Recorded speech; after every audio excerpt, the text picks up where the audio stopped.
उस तरफ सर गाड़ी में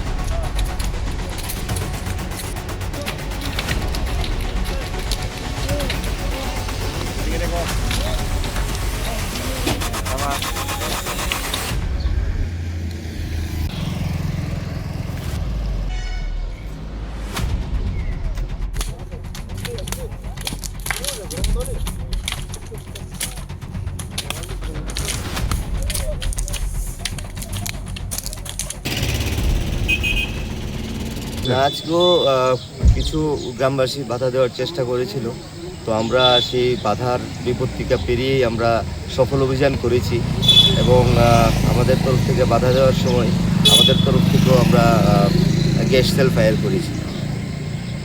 মানে এক প্রকার বাধা প্রতিরোধের সম্মুখীন হয়ে অভিযানটা আমরা সফলভাবে অভিযান করেছি। ওই এরিয়ার যত গাছ ছিল ম্যাক্সিমামই ডিস্ট্রাকশন করেছি।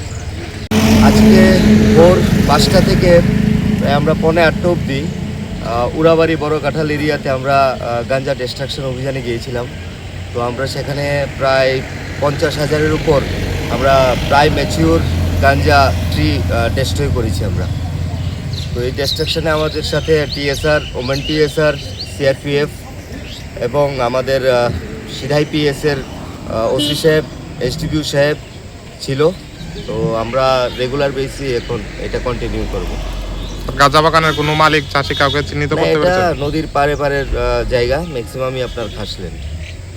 বরকাটালে স্যার কোন কোন নির্দিষ্ট জায়গাগুলিতে হয়েছে কি বলতে পারবেন? দেখুন, বরকাঠালের এরিয়ার মধ্যে যতদূর আমি দেখেছি উড়াবাড়ির সেক্টরটা থেকে উড়াবাড়ি, বরকাঠাল, এই যে নদীর পার যে এরিয়াগুলো অনেক জায়গার মধ্যেই আছে। তো আমরা রেগুলার বেসিসে এখন ডিস্ট্রাকশনে নেমেছি এবং কন্টিনিউ এটা চলবে। কীরকম পরিমাণের আজকে ফোর্স নিয়ে এই অভিযানটা করেছেন এখানে? আমরা প্রায় 150-এর উপর আমরা ফোর্স